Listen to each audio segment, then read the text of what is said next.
Il s'agit de la dalle d'une maison non habitée à la cité des enseignants dans le quartier Kandialan.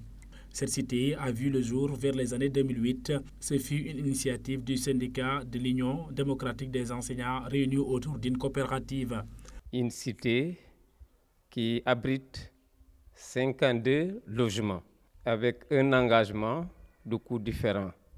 Le coût varie de 10 millions, suivant la maison, autour de 6.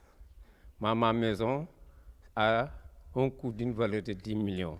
Qu'on devait me livrer après 6 mois de construction. Il y a des dégâts matériels, mais heureusement, il n'y a pas de victimes humaines. C'est regrettable, c'est déplorable. Imaginez avec le coût difficile, le gorgole du Sénégalais. La recrudescence de ce phénomène au Sénégal interpelle directement les propriétaires de maisons. Ces derniers doivent au préalable respecter les normes de construction. C'est du moins l'avis de ce technicien en habitat. La première des choses, c'est d'avoir, tu es propriétaire de terrain, oui. La deuxième des choses, il faut aller vers les services compétents pour chercher une autorisation de construire.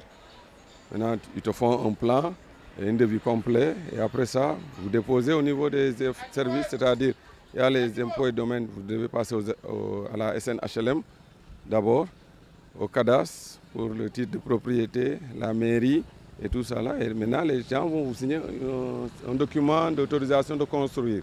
Selon toujours notre interlocuteur, les responsabilités sont partagées sur cette question. Effectivement, les responsabilités sont partagées. Parce que toi, le propriétaire, tu veux mettre des millions et tu te caches derrière quelqu'un pour l'enrichir. Lui, il s'enrichit, il cherche des millions et pour partir.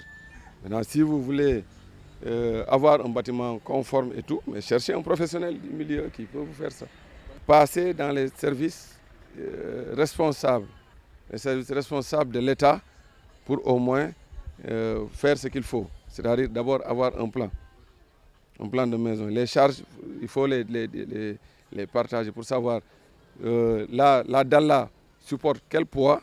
Pour lutter contre ces sinistres, il est conseillé aux propriétaires de maisons de consulter les services techniques avant d'entamer les travaux, mais aussi de choisir des personnes qualifiées à qui l'on doit confier nos chantiers.